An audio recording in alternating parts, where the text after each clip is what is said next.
오늘은 마태복음 12장 34절부터 한번 읽어가겠습니다. 같이 읽겠습니다. 시작. 독사의 자식들아, 너희는 악하니 어떻게 좋은 말을 할 수 있느냐? 이는 마음에 가득한 것을 입으로 말함이니라. 예, 독사의 자식들아, 이렇게 말씀을 하십니다. 바리새인들에게. 독사는 그 몸 안에 독이 있잖아요. 그 독사가 가진 보화, 여기 지금 쌓은 것이라 이렇게 번역되어 있지만 사실은 보화라는 뜻이잖아요. 독사가 가진 보화는 독이죠. 왜? 그 독이 없으면 짐승들을 잡아먹을 수 없잖아요. 죽여서 잡아먹게 되잖아요. 독사가 가진 좋은 것은 뭐냐? 그 독입니다. 그래서 너희가 어떻게 좋은 말을 할 수 있느냐? 생명의 말을 할 수 있느냐? 사랑의 말을 할 수 있느냐? 진리의 말을 할 수 있느냐? 거룩한 말을 할 수 있느냐? 여기 선한 이렇게 되어 있기 때문에 이 지금 우리의 이 성경 번역이 우리로 하여금 자꾸 방황케 하는 번역이 되어 있잖아요. 좋다. 하나님은 뭘 좋다고 하셨나? 혼돈의 질서가 오고 공허의 충만이 오고 이 흑암의 빛이 비치고 이 깊은 데서 건져냄을 받을 때 하나님은 토브 좋다 그러셨어요. 그래서 좋은 말, 사랑의 말, 생명의 말, 거룩의 말, 진리의 말을 너희가 어떻게 할 수 있느냐? 너희는 다만 선악 지식이라고 하는 그 거짓된 지식을 쫓아서 자꾸 선과 악을 나누는데, 그러기 때문에 너희 마음 안에 있는 것이 악한 보화가 되어 있다. 독이 되어 있다. 35절을 읽겠습니다. 좋은 사람은 그 좋은 보화에서 좋은 것을 내고 악한 사람은 그 악한 보화에서 악한 것을 내느니라. 우리의 마음속에 무엇이 보화이냐? 하나님의 아들이 우리 마음속에 있으니, 속사람이 우리 마음속에 있으니 그 좋은 보화를 가지고 있으면 거기에서 좋은 말이 나오고, 악한 존재가 우리 안에 있으면 악한 말이 나오는 것이죠. 마음에 있는 것이 전부 입으로 나오는 것이죠. 요즘은 세상이 하도 복잡해서 마음은 아주 악한데 겉으로 또 좋은 말을 할 수도 있어요. 사람들이 남을 속이기 위해서. 그건 이미 속이는 말이잖아요. 내 마음속에 좋은 보화가 있으면, 내 마음속에 하나님의 아들이 있으면 좋은 말밖에 할 수 없다. 반응이 그것밖에는 나올 것이 없다. 그래서 생명의 말이 나가고 사랑의 말이 나가고 진리의 말이 나가고 거룩의 말이 나가죠. 이거 우리 육신 때문에 이 반응이 자꾸 틀려지잖아요. 이 육신은 속사람을 반영해야 되는데, 이 속사람이 내 안에 있을지라도 겉사람이 먼저 행동하기 시작하면 이게 좋은 말이 나올 수 없죠. 생명의 말이 나올 수 없고 사랑의 말이 나올 수 없고 그렇잖아요. 그래서 이게 우리 자신이 속사람과 겉사람이 하나 되어 있는 존재이면 더 이상 바랄 게 없죠. 왜? 육신은 속사람은 육신의 왕이잖아요. 육신의 제사장이잖아요. 육신의 예언자잖아요. 그래서 속이 좋을 때, 마음에 있는 존재가 좋은 존재일 때, 하나님의 아들일 때 이제 이 좋은 말을 내죠. 생명의 말을 내죠. 36절. 내가 너에게 이르노니 사람이 무슨 무익한 말을 하든지 심판날에 이에 대하여 심문을 받으리라. 예, 오래전부터 우리는 얘기했죠. 우리 이제 말씀으로 우리가 지금 하나님의 아들이 되고 있잖아요. 말씀으로 하나님의 아들이 되었고 우리 안에 속사람이 있으니 이제 우리 겉사람도 이 거듭나야 되죠. 우리 겉사람도 속사람을 닮아야 되죠. 그러면 어떻게 되느냐? 무익한 말을 할 수가 없죠.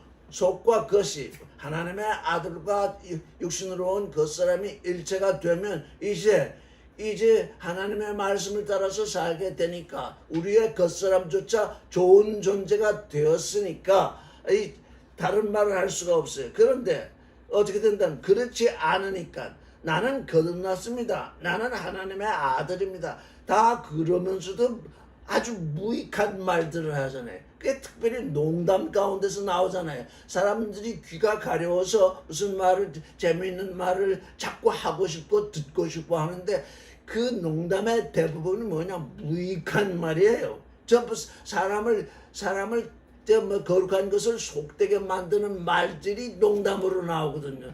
그거 하지 말아야 돼요. 왜? 무익한 말, empty, 빈 말.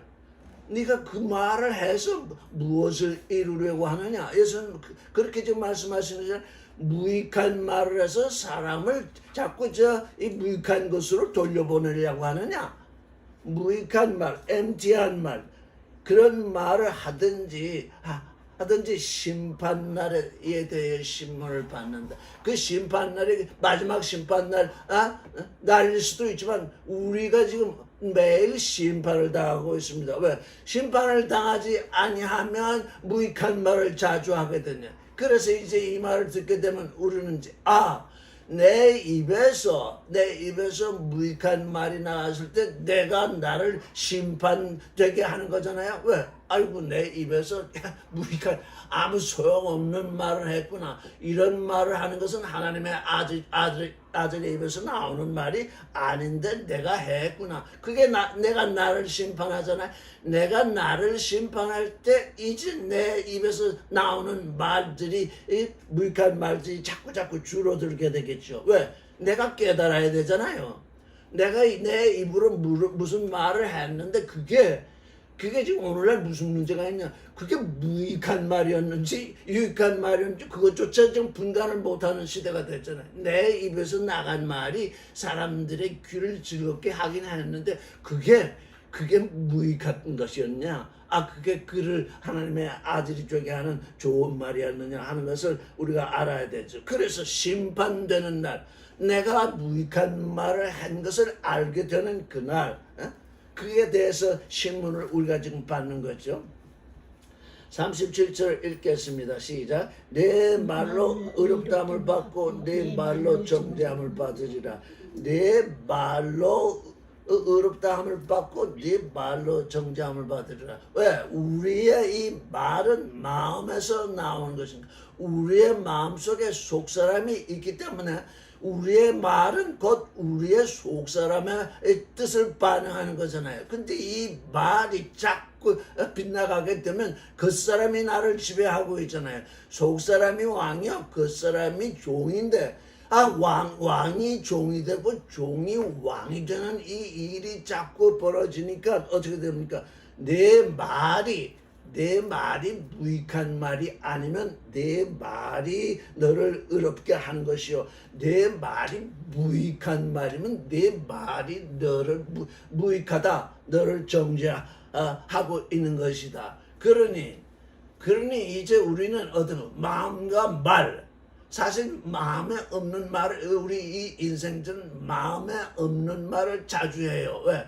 사람들이 그걸 또 뭐 흰 거짓말이라고 그래가지고 속에서는 화가 나고 속에서는 욕을 하고 싶은데 겉으로는 그렇지 않게 하는 말. 이건 사람이 분리된 거예요. 속 사람과 겉 사람이 분리되어 있어가지고 이게 지금 아주 잘못된 일이에요. 그래서 하나로 있을 때 속사람과 겉사람이 하나로 있을 때 말이 제대로 나오게 되면 그 말로 말미암아서 의롭다 함을 칭함을 받죠. 그러니까 우리의 이 말이 거듭나야 돼요. 여러분 자신을 잘 생각해 보세요.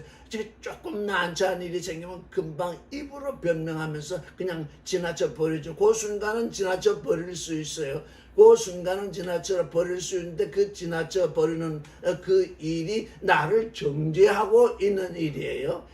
우리의 말도 우리의 진실의 순간을 나타내잖아요. 내가 정말 진실한 말을 하고 있는가? 그렇지 않고 그저 입에 발린 말을 하고 있는가? 그게 의롭다함을 받고 정죄함을 받는 것을 나누는데요. 38절을 읽겠습니다. 그때에 서기관과 바리새인 중 몇 사람이 말하되 선생님이여 우리에게 징조를 보여주시기를 원하나이다 이랬습니다. 지금 서기관과 바리새인들이 원하는 징조는 뭐냐? 당신이 지금 그리스도라고 하는데 당신이 다윗의 자손이라고 세상 사람들이 다 그렇게 보고 있는데 우리는 어떻게 보느냐? 당신이 바알세불 안에서 지금 귀신을 내어 쫓는 것으로 우리는 보고 있는데 혹시 당신이 메시아이면 그 메시아에 된 그 징조를 보여주십시오. 좀 이런 얘기거든요. 39절을 읽겠습니다. 시작. 예수께서 대답하여 가라사대 악하고 음란한 세대가 표적을 구하나 예언자 요나의 표적밖에는 볼 표적이 없느니라. 악하고 음란한 시대, 악하고 음행을 행하는 시대. 우리가 지금 늘 얘기했잖아요. 욕심과 선악지식. 욕심은 뭘 하느냐? 음행을 하게 합니다. 욕심은 하여간 욕심이 발동하게 되면 전에 무슨 일을 했든 전에 무슨 말을 했든 아무 상관없이 욕심을 따라서 살기 때문에 우상도 쫓아가고 하여간 음행을 하는 그런 것이 이 욕심입니다.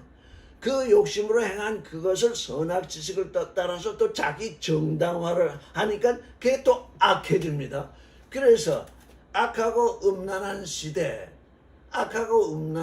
뭐냐? 선악 지식과 욕심을 쫓아 사는 시대입니다. 육신의 첫사람은 그렇지 않은 사람이 아무도 없습니다. 어제 굉장한 말을 하다가 또 오늘 보면 또 형편없는 얘기라고. 어제 좀 뭔가 한 것 같으니 오늘 보면 또 전혀 딴 사람이 되어 있어요. 그게 왜 그러냐? 그게 선악지식과 욕심으로 살기 때문에 악하고 음란한 시대가 되어 있기 때문에. 그래서 너희는 지금 어디에 속해 있느냐? 악하고 음란한 세대에 속해 있다. 그 세대가 징조를 구하고 있다. 혹시나 여기 와 계신 이분이 메시아이면 이분을 반대하다가 멸망할 수밖에 없을 것이니까 혹시 당신이 메시아이면 메시아된 그 징조를 우리에게 주십시오. 이게 뭐예요? 양다리 걸치기잖아요. 바알세불을 힘입어서 귀신을 내어 쫓는다고 분명히 그렇게 얘기를 하지만 혹시 또 모르잖아요. 혹시 몰라서 지금 메시아입니까? 그러면 징조를 우리에게 주십시오. 이렇게 요청을 하고 있는 거죠. 그래서 예수께서는 이 악하고 음란한 세대가 조금 전까지는 바알세불을 힘입었다잖아요. 근데 지금은 또 메시아이면 메시아의 징조를 보여달라. 이게 음란이잖아요. 이거 완전한 음란입니다. 그래서 악하고 음란한 세대가 징조를 구하는데 요나의 징조밖에는 보여줄 것이 없다. 40절을 같이 읽겠습니다. 시작. 요나가 밤낮 사흘을 큰 물고기 뱃속에 있었던 것 같이 인자도 밤낮 사흘을 땅속에 있으리라. 요나가 큰 물고기 뱃속에서 밤낮 사흘, 3일, 밤낮 3일을 있었습니다. 그래서 예수 인자, 그 사람의 그 아들, 그 사람의 예수 그리스도, 그 사람의 그 아들도 밤낮 사흘을 땅 속에 있으리라 그랬습니다. 근데 요 속이라는 것이 사실은 예수께서 속이라는 말을 쓰지 않고 뭐라고 썼냐? 카르디아, 마음이라 썼습니다. 왜 그랬을까요? 너희가 땅이라는 것입니다. 너희 지금 육신의 첫사람이 땅인데 그 땅의 그 마음속에 그분이 밤낮 사흘 3일 동안 그 죽은 자들의 땅 속에 있다가 그 마음속에 있다가 부활하셔야 이제 그리스도 말미암아서 부활되는 존재가 있을 것이잖아요. 여기에 예수께서 하시는 말씀에 묘미가 있는 겁니다. 그 땅의 마음속에 너희 지금 땅으로 지칭되는 너희 죽은 너희 육신의 첫사람의 그 마음속에 내가 3일을 있겠다. 밤낮 3일을 있겠다 그러잖아요. 근데 여기서 늘 제가 얘기하지만 주께는 우리 주님께는 하루가 천년 같고 천년이 하루 같다고 베드로 사도가 말했잖아요. 지금 예수 오신 지 이제 3000년에 접어들었잖아요. 하루가 천년 같고 천년이 하루 같은 주님이시니 이 3000년을 지금 우리 주님이 이 크로노스로 지금 3000년 동안을 어디에 계시느냐? 이 죽은 자들의 마음속에 계셨던 것이죠. 그래서 이제 이 3000년에 다 부활하신 주님으로 말미암아서 다시 살아나야 돼. 부활하신 주님이 우리 마음속에서, 우리 죽은 자의 마음 가운데서, 하나님을 향하여 죽은 자의 그 마음 가운데서 살아나셔야 되는 것입니다. 사흘이 3일이 3000년이 될 수 있고 3000년이 3일이 될 수 있는 이 일. 그래서 이제 우리는 그때를 살고 있습니다. 우리의 하루가, 여러분의 하루가 앞으로 다가올 1000년 동안에 다가올 사람들의 전조가 돼서, 징조가 돼서 이렇게 하루를 1000년처럼 사는 그런 존재. 1000년을 위해서 사는 존재. 나의 나됨은 나 혼자 구원받겠다고 하는 것이 아니라 이제 나의 나됨은 너희의 너희됨. 내가 이 하루를 1000년을 위해서 사는 것은 이제 앞으로 올 너희를 위한 것이다. 근데 너희만 위한 것이 아니라 너희의 너희됨이 나의 나됨을 온전케 한다. 우리가 우리의 우리됨은 한편으로 생각해보면 우리의 우리됨은 주님의 주님 되심을 위하여 있는 것이죠. 주님께서 우리를 구원하셨는데 우리가 아무도 주님을 위해서 살지도 않고 주님으로 하여금 우리의 머리가 되게 하지 아니하시면 주님으로 등장할 수가 없잖아요. 주님이 우리의 머리가 되실 수 없잖아요. 지금 모든 종교인들이 빠져있는 함정이 뭐냐? 그저 내가 주님께 구원되었으니 이 땅에서 잘 먹고 잘 살겠다. 이렇게 해서 육신도 죽었다가 천국에 가겠다. 이런 생각인데 그게 아니라 나의 나됨, 우리의 우리됨. 이건 주님의 몸됨인데 주님이 머리 되시는 건데 우리 몸이 제대로 되어 있지 않으면 머리가 어떻게 또 존재하겠습니까? 머리와 몸은 일체이니까 몸의 몸됨은 머리의 머리됨을 위하여 있고 머리의 머리됨은 몸의 몸됨을 위하여 있잖아요. 그래서 나의 나됨은 너의 너됨을 위하여 있고 너의 너됨은 나의 나됨을 온전케 해서 우리의 하나됨을 이루는 이 일. 이게 전부 구원되었다는 사람들이 전부 자기 이익을, 선악 지식을 따라서 자기 이익을 추구하니까 나의 나됨과 너의 너됨의 관계를 전혀 생각지도 않고 그건 뭐 아무것도 아닌 것처럼 여기는데 그게 우리가 이루어야 할 일입니다. 예수 그리스도 안에서 이루어야 할 한 몸의 일이 바로 그것입니다. 그래서 우리가 늘 말씀을 묵상하고 기도하고 뭐 할 때에 이 나의 나됨이 도대체 뭐냐? 주님의 주님됨을 위해 있는 것입니다. 나와 함께 그리스도의 몸을 이룰 사람들 위해서 또 있는 것입니다.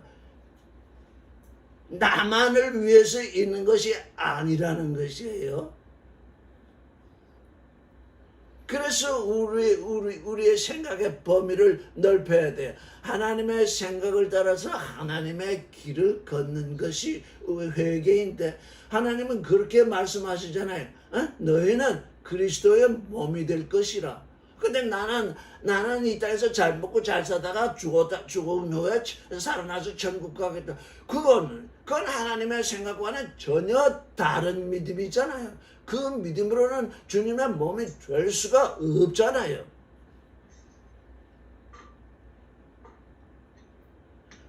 그래서 우리 마음속에 주님이 우리 죽은 자의 마음속에 들어와서 같이 죽어 계세요. 왜? 십자가에 못 박혀서 지금 우리 마음속에서 죽어 계세요. 그러니까 우리가 어떻게 해야 돼? 주님이 부활하시기를 기다려야 돼. 주님 내 안에서 부활하시옵소서. 반드시 그 기도를 하면 하나님이 내 안에서 주님을 부활시키실 거예요. 왜?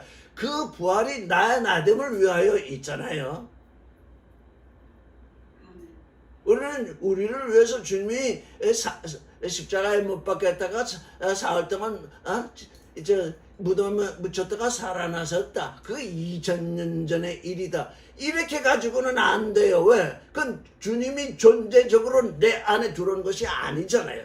내 안에, 내 마음 안에 그분이 내 죄 때문에 내 안에서 죽어서 내 안에 계시다가 하나님이 그를 살리셨으니 하루가 천년 같고 천년이 하루 같은 이 하나님의 이 일 속에서 이제 나의 하루, 이제 이 3000년에 도달한 이 나의 하루, 나의 이틀, 나의 3일, 이게 주님이 내 안에서 부활하시는 일이구나. 주님이 내 안에서 부활하시면 나는 정말 두려울 것이 아무것도 없죠. 왜? 죽었다가 사신 분이 내 안에 계신데 내가 두려워할 것이 뭐가 있겠습니까?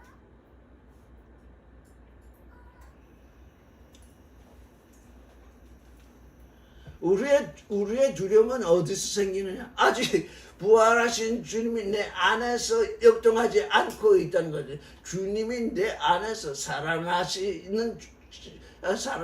역동하셔야 되는데 그게 지식으로만 알고 있지 존재로 와 있지 않잖아요. 41절을 읽겠습니다. 심판 때에 니느웨 사람들이 일어나 이 세대 사람을 정죄하리니 이는 그들이 요나의 전도를 듣고 회개하였으면와 요나보다 더 큰 이가 여기 있다. 여기 번역 안 된 말이 있는데 보라가 있습니다. 이도 보라, 봐야 됩니다. 여기 요나보다 큰 이가 여기 있다. 이렇게 그냥 순서적으로 말씀하시는 것이 아니라 보라, 이도 보라. 여기 누가 있느냐? 요나보다 더 큰 존재가 여기 있다. 여기 회개하였다 했습니다. 회개, 메타노이아의 사전적 뜻은 마음의 변화. 마음이 변화돼야 우리의 삶이 변화되잖아요. 마음의 변화 없이는 우리의 삶이 변화되지 않잖아요. 하나님의 생각이 우리 생각이 되어서 그게 우리의 마음의 변화가 되어서 그래야 하나님의 길, 하나님이 우리를 예배하신 그 길을 걷게 되냐. 둘이 먼저 마음의 변화가 먼저 와야 돼요. 그냥 성경 배우고 교리 배우고 해가지고서 이제 거듭났지. 그게 아니라 내 마음에 참 변화가 와야 돼요. 어떤 변화? 살아계신 죽었다가 사신 그리스도가 내 안에서 역동하고 있는 그거를 아는 마음의 변화. 그래서 여기 보니까 요나가 니느웨에 가서 전파를 했는데 그들이 그의 전도를 듣고 게르고 말을 듣고서 회개를 했다잖아요. 근데 여기 회개를 요나의 전도를 듣고 회개하였다 이렇게 번역이 되어 있으나 뭐라고 번역을 해야 되냐면 요나의 전도 속으로 회개하였다. 예, 요나가 말하는 그 말, 너희가 40일 후에 멸망할 테니 회개하라 했으니 요나가 전한 그 전도의 말 속으로 이제 회개하였다는 것입니다. 하나님의 말씀 속으로 회개를 해야 됩니다. 하나님의 생각 속으로 회개를 해야 됩니다. 오늘 사람들이 회개하니까 다 자기 생각, 도덕이나 윤리나 종교나 무슨 철학이나 이런 데로 들어가고 있습니다. 그건 회개가 아닙니다. 그건 인생들이 자기 스스로 뭔가 해보겠다는 노력이지. 그거는 이제 회개와는 아무 상관이 없습니다. 회개는 뭐냐? 하나님의 말씀 속으로 들어와야 됩니다. 하나님의 말씀 속으로 들어오면, 알파에서 그렇게 들어오면 하나님이 원하시는 뜻을 이루는 그 길을 걷게 되게. 회개는 두 가지입니다. 일단 하나님의 말씀, 하나님의 생각 속으로 들어오고, 하나님의 생각 속으로 들어왔더니 하나님이 내게 원하는 일이 있잖아요. 이루기를 원하는 그 일이 있잖아요. 그 일을 이루는 그 길을 걷게 되는 것입니다. 하나님의 생각 속으로 들어오지도 않았는데 무슨 회개가 그 하나님의 뜻을 이룰 수 있겠습니까? 사람들이 지금 이 땅의 사람들이 종교 때문에 하나님이 원하시는 회개가 전혀 이루어지지 않고 있습니다. 42절을 읽겠어요. 심판 때에 남방 여왕이 일어나 이 세대 사람을 정죄하리니 이는 그가 솔로몬의 지혜로운 말을 들으려고 땅 끝에서 왔으며니와 솔로몬보다 더 큰 이가 여기 있느니라. 보라 또 나옵니다. 보라 솔로몬보다 더 큰 이가 있다.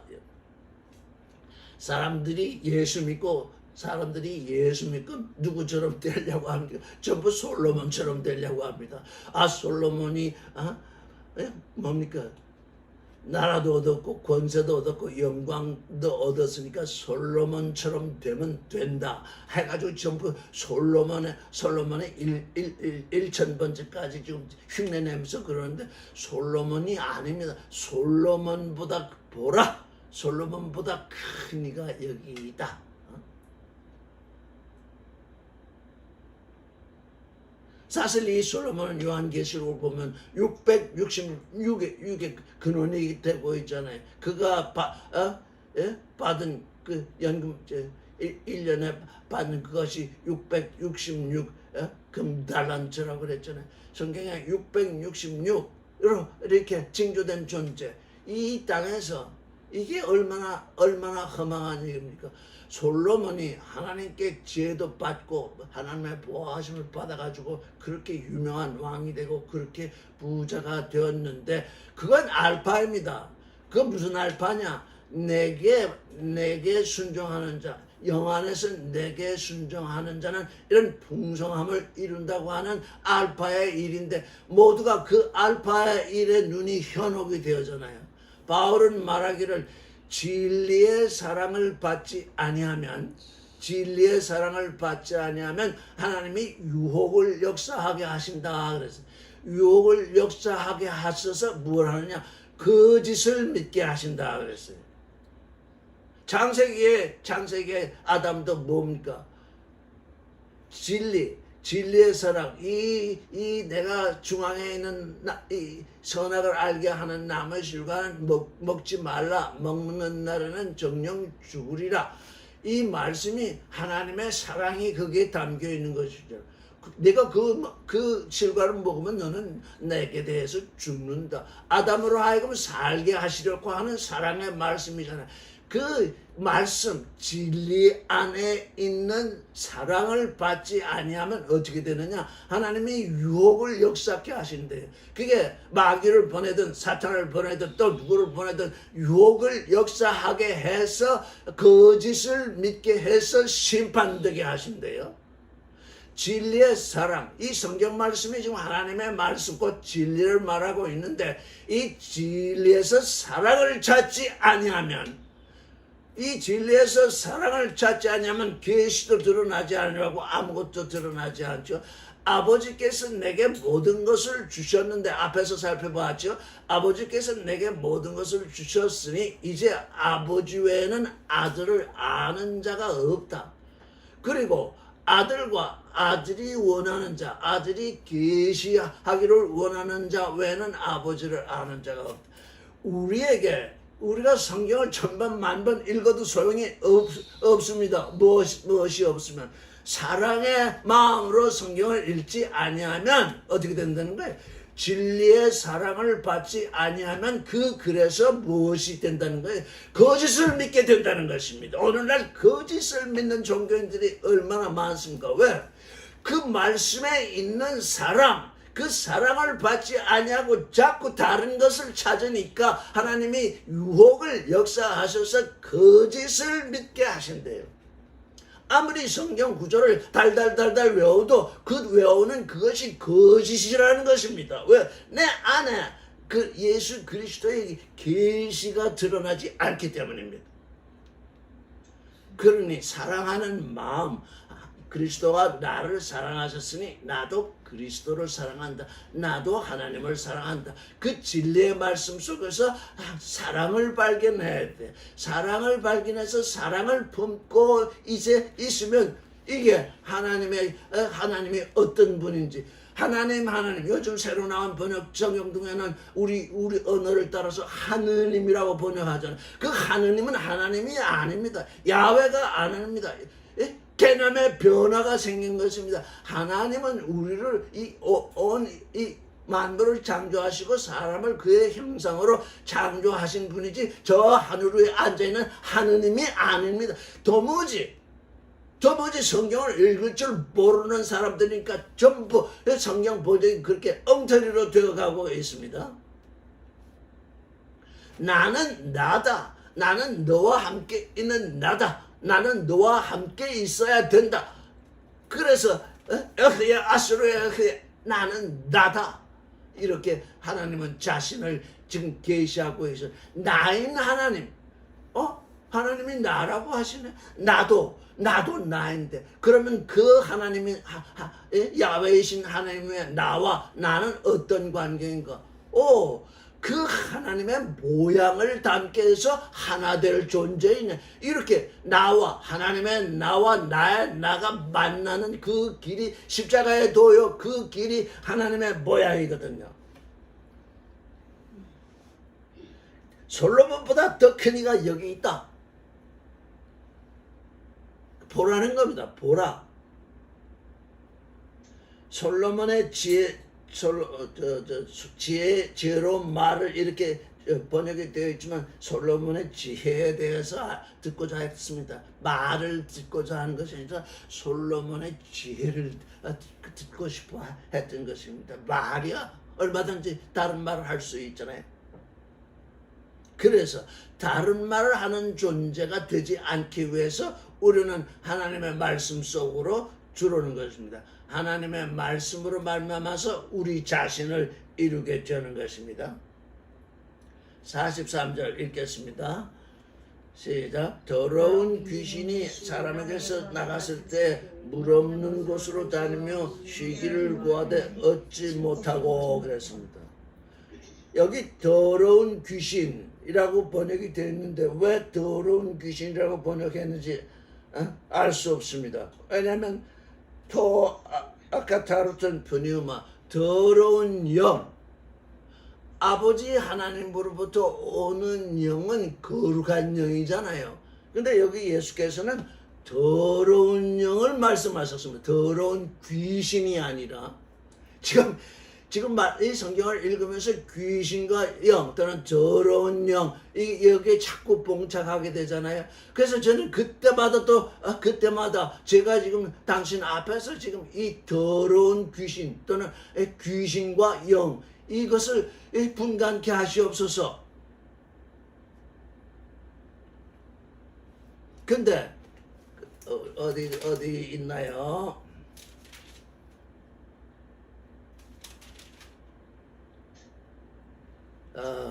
12장 22절을 한번 보겠습니다. 12장 22절 한번 돌아가 보겠습니다.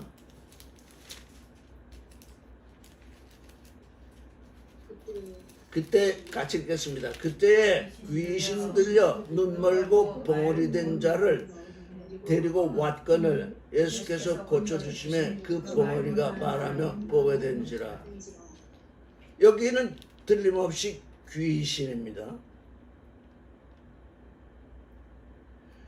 그러니까 이 귀신이 들리면 어떻게 돼요? 병이 생겨요. 여기 한 사람은 그 병이 왔는데 뭐냐? 눈이 멀고 벙어리가 되었대요. 눈이 멀고 벙어리가 되었는데 그 이상 이 귀신은 하는 일이 없어요. 이 사람에게 행한 일은 뭐냐? 눈이 멀고 벙어리가 되게 한 것입니다. 근데 더러운 영이 행하는 일은 전혀 다릅니다. 귀신은 사람에게 와서 사람을 소유합니다. 귀신이 사람을 소유하게 되면 그 사람이 귀신으로 말미암아서 무슨 병이든지 병이 들어요. 그래서 예수께서는 그 병자들을, 귀신 걸린 자들을 다 고치셨어요. 왜? 병이 들었기 때문에. 그런데 더러운 영은 무슨 일을 하고 있는가? 이거 아주 여기서 우리가 한번 자세히 생각을 해봐야 되겠습니다. 더러운 귀신이 아니라 더러운 영. 귀신의 영역은 아주 좁아요. 왜? 사람을 소유해서 병이 나게 해요. 근데 더러운 영은 또 다른 일을 해요.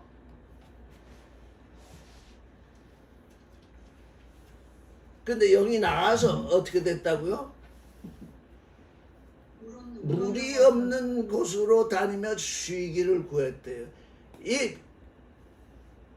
이 물이 없다. 아마 이것은 말씀을 징조할 거예요. 하나님의 말씀을 징조할 거예요. 더러운 귀신이 하나님의 말씀이 있는 곳으로 다닐 수가 없잖아요. 말씀이 없는 것, 물이 없는 것. 사실 공수병이라는 게 있어요. 정신이 나가는데 물만 보면 그냥 슬프고 물만 보면 무서운 병이 있어요. 예전에 들은 얘기인데 어느 분이 공수병에 걸렸는데 물을 두려워하는 병에 걸렸는데 고생하다 병이 안 나오니까 어느 날은 자기 친구를 불러가지고서 나하고 대화 좀 하자 해서 대화를 했는데 그릇에다가 물을 한 사발 떠오더래요. 그러더니 물을 쳐다보더니 그냥 흑흑흑 거리면서 두려움이 오더니 나는 오늘 여기서 죽어야 되겠다고 해서는 그 물을 보고서 슬퍼하더니 죽었대요. 하나님의 말씀은요. 그래서 다 귀신들이 쫓겨나가잖아요.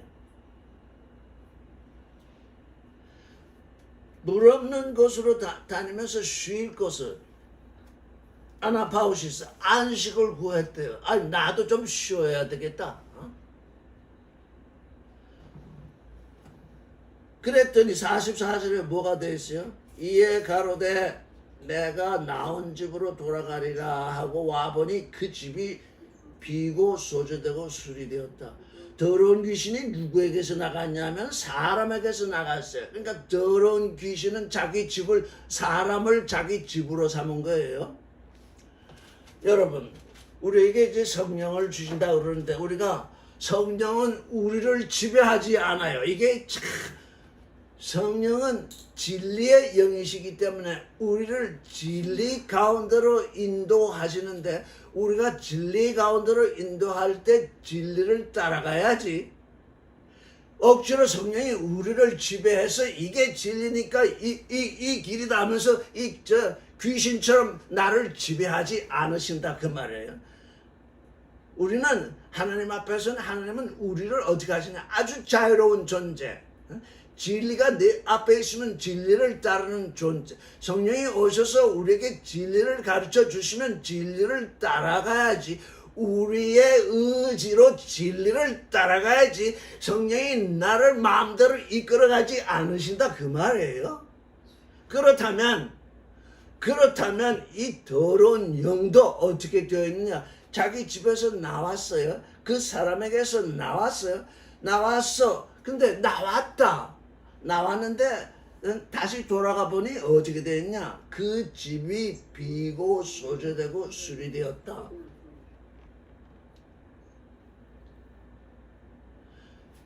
비고 소재되고 수리되었다.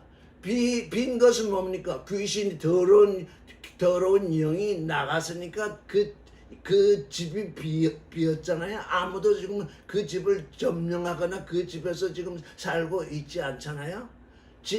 그래서 빈 겁니다. 비었는데 소재되었다. 그 더러운 영이 그 안에서 더럽히던 그것이 소재되었다. 그게 뭘 말할까요? 그 예수 그리스도의 죄사함을 말하는 것입니다. 모든 것이 깨끗하게 되었습니다. 이제. 그래서 그 귀신이 그 집을 나가게 된 것입니다. 그랬더니 비었습니다. 근데 또 하나 더 있잖아요. 수리되었다. 수리되었다고 표현된 그 말에 코스메오입니다. 코스모스는 우주라는 거 다 알잖아요. 그 코스모스에서 단어가 나오는데 코스메오, 단장하다 이런 뜻입니다.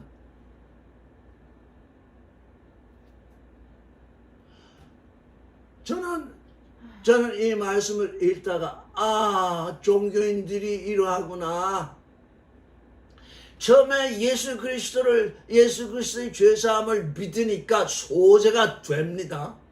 그 안에 있던 악한 영이 떠나갑니다. 그런데 거스매요. 단장을 합니다. 새벽 기도요, 무슨 11조요, 무슨 봉사요.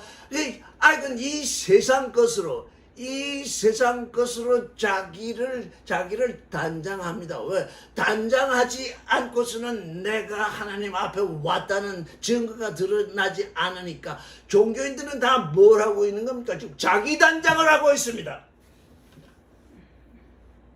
그저 열심히 뭔가 합니다. 그게 단장입니다. 근데 문제가 뭐냐? 그 집이 비었다는 것입니다. 거룩한 영이 그 안에 오시지 않았다는 겁니다. 왜 오시지 않았을까요? 세상 것으로 단장을 하니까. 거룩한 영은 세상 것으로 단장한 존재에게 오시지 않잖아요. 그저 열심히 새벽기도하고 그저 열심히 봉사하고 그저 그것으로 구원된 존재의 표현을 아는데 그 안에 뭐가 없답니까? 그 안에 거듭난 존재도 없거니와 거룩한 영이 함께하지 않은 그 단장, 지금 모든 종교인들이 빠져든 그 함정 뭐냐? 속에 거듭난 존재가 있지 아니하다.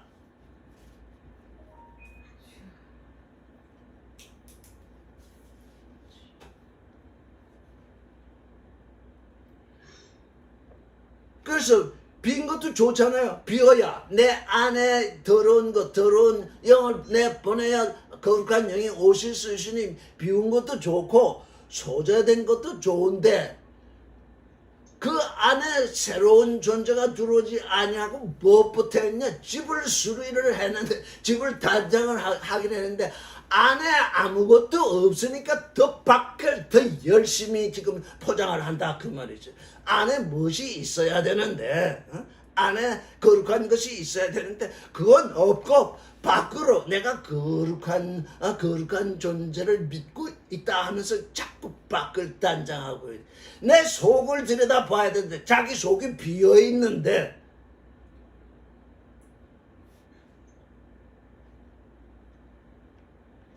아무리 내 밖을 무슨 금으로 옷을 해 입어도 내 속이 비었으면 아무 소용이 없잖아요. 밖에 있는 사람들은 그 옷을 해 입었구나 뭘 했구나 하면서 좋아하고 또 칭찬할지 몰라도 주님께는 그게 통하지 않잖아요. 그래서 안에 우리 조금 전에 검토했지. 안에 좋은 것이 있어야 되잖아요. 안에 거룩한 것이 있어야 되잖아요. 그 안에 생명이 있어야 되잖아요.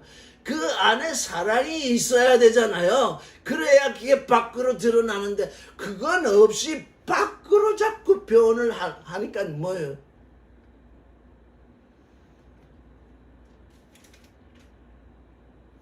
(45절을) 읽겠습니다. 이에 가서 저보다 더 악한 귀신 7을 데리고 들어가서 거하니 그 사람의 나중 형편이 전보다 더욱 심하게 되었느니라. 전에는 더러운 귀신 하나가 안에 있어가지고 더러운 귀신 하나가 안에 있었어도 그는 미친 존재가 아닙니다. 이게 저는 이게 귀신이 들린 것과 더러운 영이 있는 것은 이렇게 차이가 지는구나. 그가 더러운 영이 그 안에 있었을지라도 그는 미친 존재가 아닙니다. 더러운 영, 거짓을 쫓아가게 하는 영이 그 안에서 역사할 뿐이지 이 몸에 병이 온 것이 아닙니다. 그래서 악한 귀신, 저보다 더 못한 귀신 7을 데리고 들어갑니다. 우리는 지금 하나님의 7날을 쫓아서 지금 새롭게 변화되고 있는데 하나님의 새 창조 속에서 지금 7날 가이로스의 7날 이를 쫓아서 지금 우리가 새로운 존재, 하나님의 아들 된 존재, 거룩한 존재, 생명의 존재, 사랑의 존재, 진리의 존재로 지금 이렇게 새롭게 지어져 가는데 여기 보니까 7, 아예 이 악한 귀신 7, 자기까지 합해서 8입니다. 7을 데리고 들어갔다. 그 사람의 나중 형편이 전보다 더욱 심하게 되었느니라. 나중 형편이 더욱 심하게 되었지 7배로 미쳤다 이런 말씀을 하지 않으셨어요. 오늘날 이게 도대체 무슨 일인가? 예수 당시에 대제사장, 바리새인, 서기관 이스라엘 민중이 합작을 해가지고 예수를 십자가에 못 박았잖아요. 예수를 십자가에 못 박은 그들이 다 미친 존재이겠습니까? 아니잖아요. 제정신 다 가지고 있잖아요. 제정신 다 가지고 있으면서도 하나님의 아들을 십자가에 못 박잖아요. 어떻게 된 겁니까 그게?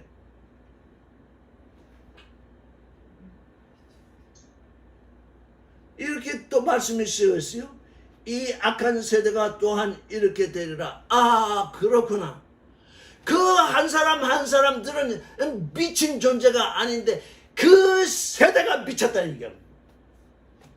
그 세대가 미쳐버렸어요. 그래서 뭡니까? 독일의 히틀러. 독일의 히틀러가 그 독일을 지배하는 기간 동안에 많은 사람들이 그 세대 사람들이 미쳐버려가지고 유대인을 300만이나 가스실에서 살인하지 않잖아요. 한 사람이 한 사람을 죽이면 그것이 살인이었는데 300만이나 되는 그 유대인을 가스실에서 죽이거든. 아무런 양심의 가책이나 아무런 일이 없었으니 그 세대가 미친 것입니다. 이거.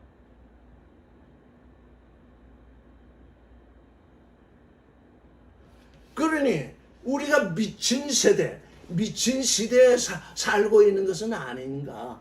나는 귀신이 내 안에 들어오니까 나는 그대로 내 생각과 내 뜻과 이게 다 있어가지고 아무도 나를 미쳤다고 하지 아니하는데 그 시대 그 상황을 보면 거기 미친 존재들 거기에 악한 영이 역사하고 있잖아요. 이 시대가 이렇게 된대요. 이 시대가. 나는 그래서 말씀을 읽을 때마다 말씀만 이해하려고 하지 아니합니다. 그러면 도대체 그 말씀이 뭔지 잘 이해가 되지 아니하니까요. 그런데 이걸 오늘날 한국이라고 하는 입장에서 놓고 한국에서는 어떻게 이런 일이 일어나는 것은 무엇으로 알 수 있는가? 주님은 너희는 하나님의 나라와 하나님의 의를 먼저 하나님의 나라와 하나님의 의를 구하라. 그러면 이 모든 것을 더해 주신다.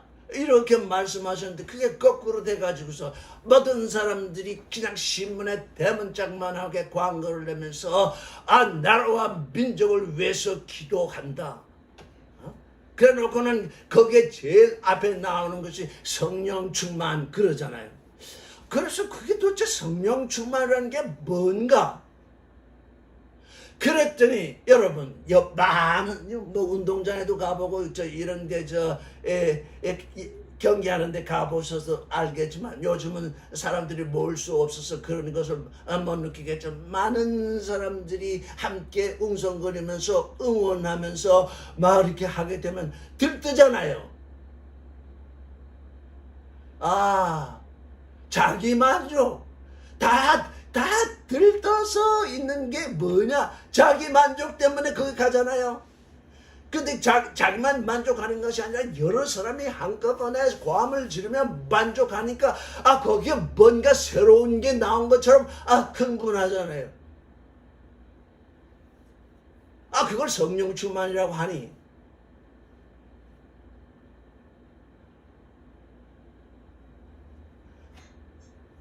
그럼 귀신은 뭘 하는 존재냐? 거룩한 하나님의 일을 더럽게 떨어뜨리는 것입니다. 거룩하신 하나님의 일, 내가 행해야 할 하나님의 거룩한 일이 있는데 그걸 뭘로서 포장을 하느냐? 아주 속된 사람의 일로 떨어뜨려 버린다. 속된 세상의 일로 떨어뜨리면서 한다는 말이 성령 충만. 너 지금 네가 하고 있는 이 속된 일이 곧 거룩한 일이다. 지금 그렇게 얘기하는 거잖아요. 그렇다면 그게 성령 회방이잖아요. 지금 이 세대가, 이 종교의 시대, 이 종교인들의 시대가 지금 뭘 하고 있느냐? 거룩한 성령의 일을 속된 사람의 일, 육신의 일로 떨어뜨리면서 이게 성령의 일이다. 왜? 네가 지금 여기서 네 만족을 얻고 있지 않느냐? 육신이 만족을 얻고 있거든요. 거기서 한번 다 참석해보소. 다 아시겠지만 많은 사람들이 웅성거리는 곳에서 만족이 일어나잖아. 와! 그냥 흥분이 돼가지고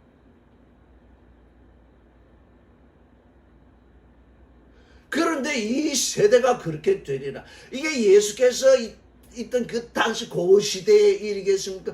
그게 징조입니다. 그게 징조입니다. 이 시대가 그렇게 될 터인데 이게 징조다. 너희가 나중에 나의 이 말을 글을 통해서 읽을 터인데 너희가 실상을 알도록 해야 되겠다. 이 시대입니다. 예수 계시던 그 시대뿐만 아니라 바로 이 시대입니다. 창조의 7날을 쫓아서 우리가 거룩한 존재, 생명의 존재, 사랑의 존재, 진리의 존재로 지금 계속 변화되고 있는데 그게 우리의 회개잖아요. 마음의 변화를 일으키고 있는데 그 마음의 변화를 방해하는 게 뭐냐? 더러운 영이다. 그래. 더러운 영. 사람들이 더러운 말을 자꾸 하게 되면 그게 더러운 영으로서 작동하게 되잖아요. 이게 지금 그 더러운 영 대중을 지금 향해서 지금 움직이고 있잖아요. 하나님의 마음을 본받는, 하나님의 마음 속으로 들어가는 그 일. 우리에게 징조를 보여주십시오. 그랬더니 요나의 징조밖에는 보여줄 것이 없다. 왜? 요나가 물고기 뱃속에서 3일간 있었듯이 내가 사람의 마음속에서 육신이 죽어서 사람의 마음속에 있다가 3일에 살아나야 너희가 이제 살아날 것이다. 그것도 믿는 자만. 그런데 죄사함은 모든 사람을 위한 것이기 때문에 일단 소재가 됩니다. 예수 그리스도를 믿는 것은 그 다음이고 예수께서 행하신 그 십자가는 모든 사람의 죄를 사하신 것입니다. 사하신 것을 믿느냐 믿지 않느냐 하는 것은 그리스도를 내 마음속에 영접하느냐 아니하느냐, 내 안에 지금 내 집 안에 누가 있느냐 없느냐 그 얘기잖아요.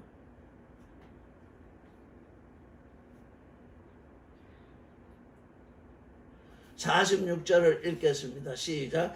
예수께서 무리에게 말씀하실 때에 그 모친과 동생들이 예수께 말하려고 밖에 섰더니 한 사람이 예수께 여짜오되 보소서 당신의 모친과 동생들이 당신께 말하려고 밖에 섰나이다 하니 말하는 사람에게 대답하여 가라사대 누가 내 모친며 내 동생들이냐 하시고 손을 내밀어 제자들을 가리켜 가라사대 나의 모친과 나의 동생들을 보라. 누구든지 하늘에 계신 내 아버지의 뜻대로 하는 자가 내 형제여 자매여 모친이라 하시더라. 지금 이때 예수의 어머니와 동생들이 예수께 말하라고 온 이때는 그때 한창 소문이 퍼져서 예수께서 미쳤다고 하는 소문이 퍼졌을 때입니다.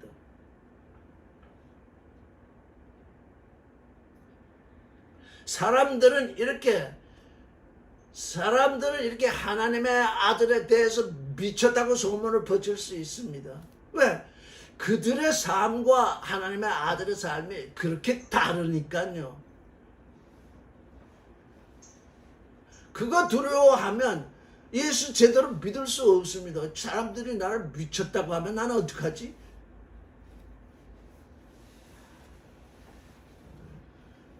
그래서 그 어머님 마리아와 그 동생들이 예수를 만나서 이제 말을 하고 데려가려고 했겠죠.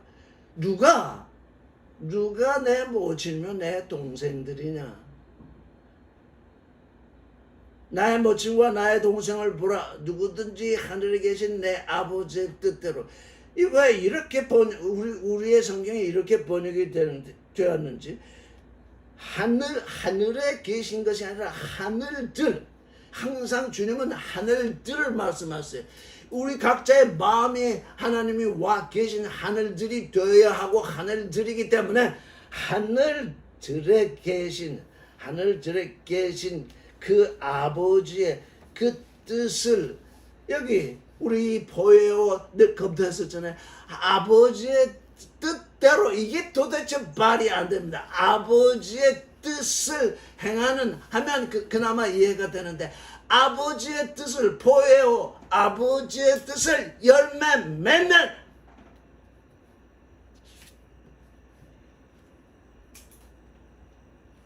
아버지의 뜻을 열매 맺는 자는 누구든지 내 형제여 자매여 모친이라.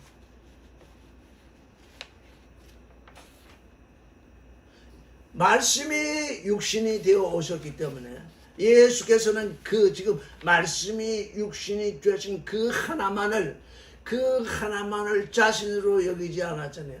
말씀이 육신이 되셨으니 이제 말씀이 육신이 되셨으니 말씀으로 하나님의 아들들이 되는 존재, 하나님의 뜻, 하나님의 기쁘신 뜻을 열매 맺는 존재들은 곧 그의 형제잖아요. 그의 형제인데 그 어머니는 또 뭐냐? 우리 육신이 어머니가 되잖아요. 우리 마음 안에 말씀의 씨가 떨어져서 우리에게서 하나님의 아들이 낳아지면 그 마음이 뭡니까? 하나님의 아들을 낳은 어머니가 되잖아요. 아직 어머니가 되지 않은 존재는 자매잖아요.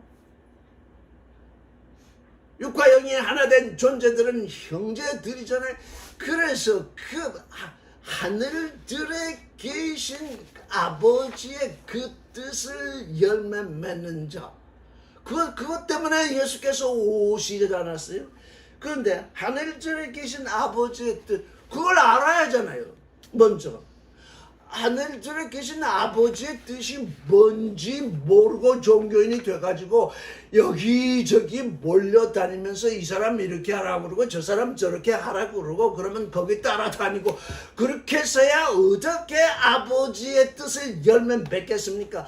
아버지의 뜻을 열매 맺으려면 내가 알아야 되잖아요. 누가 나로 하여금 열매 맺게 해줄 사람이 있겠어요? 아버지와 내가 단독으로 만나야 되잖아요. 선생이라는 건 지금 알파의 때에 필요하지만 오메가의 때는 내게 필요한 건 아버지와 만나는 거지. 자꾸 선생 쫓아다니면서 지도자 쫓아다니면서 뭐 어떻게 해야 됩니까? 이럴 때는 어떻게 해야 됩니까? 저럴 때는 어떻게 해야 됩니까?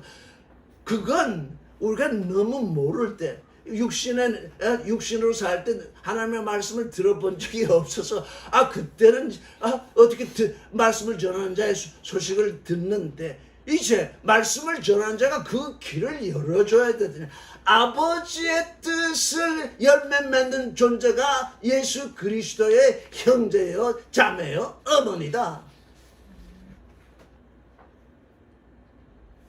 말씀. 그래서 우리는 이걸 거꾸로 여기면 우리는 예수 그리스도의 형제일 수도 있고 예수 그리스도의 어머니일 수 있고 예수 그리스도의 자매일 수 있잖아요.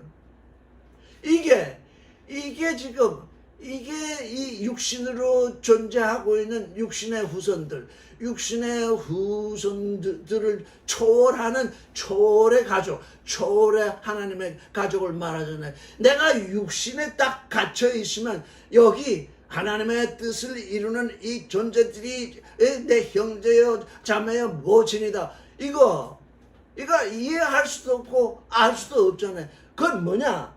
하나님의 말씀을 사랑하는 마음으로 그 받아야 계시가 드러난다는 거예요. 또 그뿐 아니라 우리 스스로에게서도 내 앞에 있는 존재가 나의 형제일 수 있고 나의 자매일 수 있고 나의 모친일 수 있다는 거예요. 나의 어머니일 수 있다. 그냥 어머니가 되는 것이 아니라 어머니 노릇을 하는 사람이 있고 자매 노릇을 하는 사람이 있고 형제 노릇을 하는 사람이 반드시 있게 되는 것입니다. 그게 그리스도의 몸인 것입니다.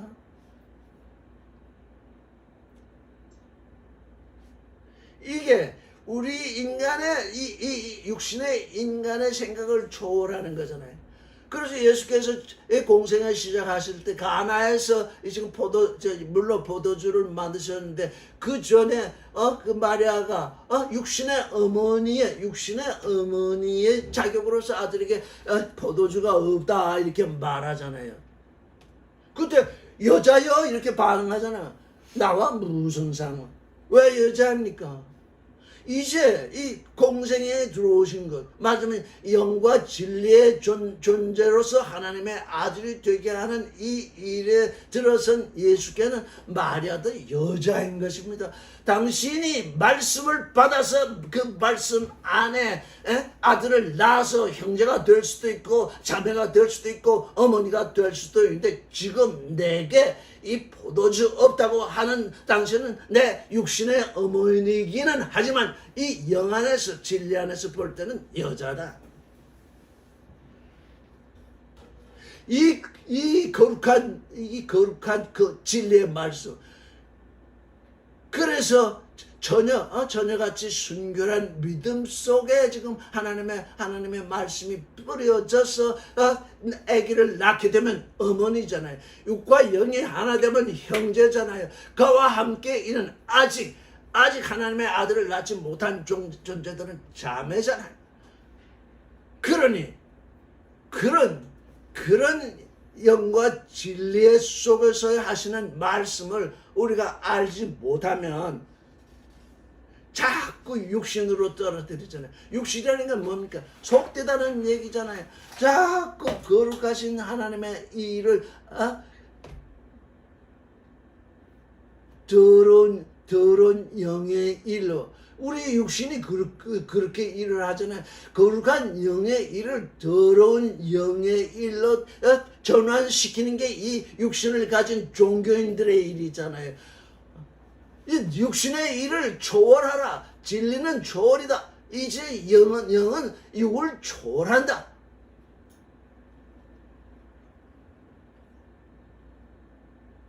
얼마나 놀랍겠습니까? 이 예수께 모친과 동생들이 당신께 얘기하려고 합니다. 이렇게 정보를 주었잖아요. 이거 정보 준 거잖아요. 당신 밖에 기다리고 있습니다.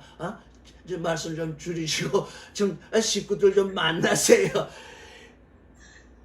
식구들이 내가 지금 예배하고 있는 말씀을 배우는데 식구들이 급한 일이 생겼다고 만나러 왔다 그러면 잠깐 계세요.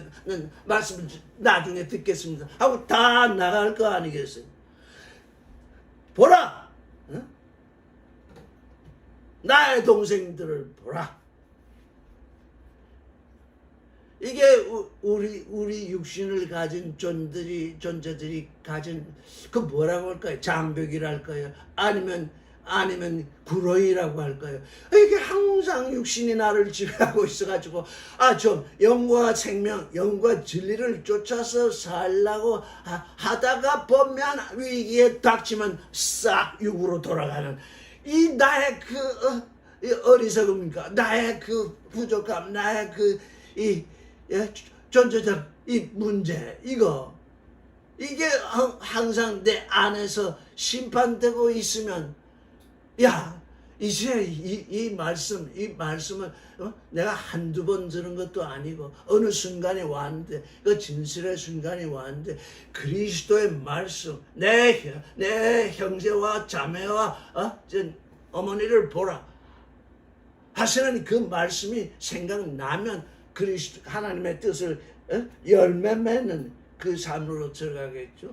예전에 제가 얘기를 했었는데 최근에는 얘기하지 않았는데 이 말씀을 읽다가 지금 영국을 중심으로서 일어나는 신학사상인데 왜 하나님은 아버지뿐이냐 어머니라고 부르면 안 되느냐 그래가지고 또 하나님 어머니 여기 보니까 이미 하나님은 어머니를 말해내 놨잖아요. 내 안에 내 마음 안에 말씀의 씨앗이 떨어져서 아들을 낳으면 내가 어머니다. 그런데 뭐 굳이 또 어머니가 따로 있어야 된다고 하나님 어머님 이 말씀이 계시되지 않으니까 문자대로 읽으니까 아버지가 있으면 어떻게 돼요? 어머니가 있어야잖아요. 그런데 하나님은 이미 다 어머니가 누군지 다 이미 예비해 두셨는데 그걸 성경을 통해서 이해하려 하지 아니하고 자기 육신의 지식을 통해서 동원해서 이해하려고 하니까 믿음이 다 빠개지잖아요. 하나님 어머님 그럼 누가 우리를 낳습니까? 내가 나를 낳습니까? 아버지가 있어야 그 씨를 뿌려 나잖아요. 내가 어머니가 또 되기도 하는구나. 이 참 놀라운 일이 지금 여기 계시는구나.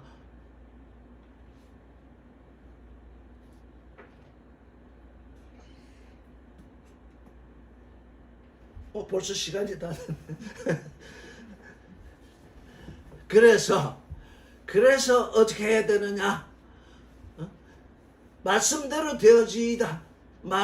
전혀 마리아에게 말씀의 씨가 떨어졌잖아요. 그래서 말씀대로 되어지이다 하는 그 순결한 마음을 가진 그 처녀의 믿음이 그것도 어머니가 되잖아요.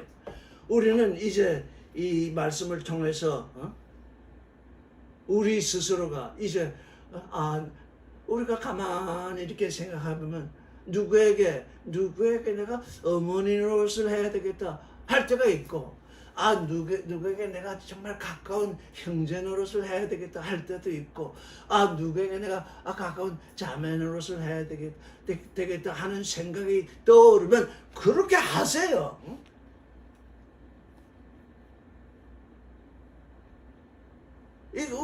우리 간에 하나 되는 이 일이 나의 어머니 되면 뭐예요? 상대방에게 내가 어머니가 된다 그러면 어머니가 상대방의 아들이 되는 형식이잖아요. 내가 누구에게 형님 노릇을 하면 상대방은 내게 내 동생이 되잖아요. 이런 그 육신의 관계성 속에서 육신의 관계성을 우리에게 하나님이 베풀어 주신 건 뭐냐? 이게 징조다. 너희 육신으로 사는 것이 징조인데 그 징조에서 실상을 얻어라. 지금 그 징조에서 실상을 얻어라. 오늘 여기까지 하겠습니다. 고맙습니다. 들어가세요.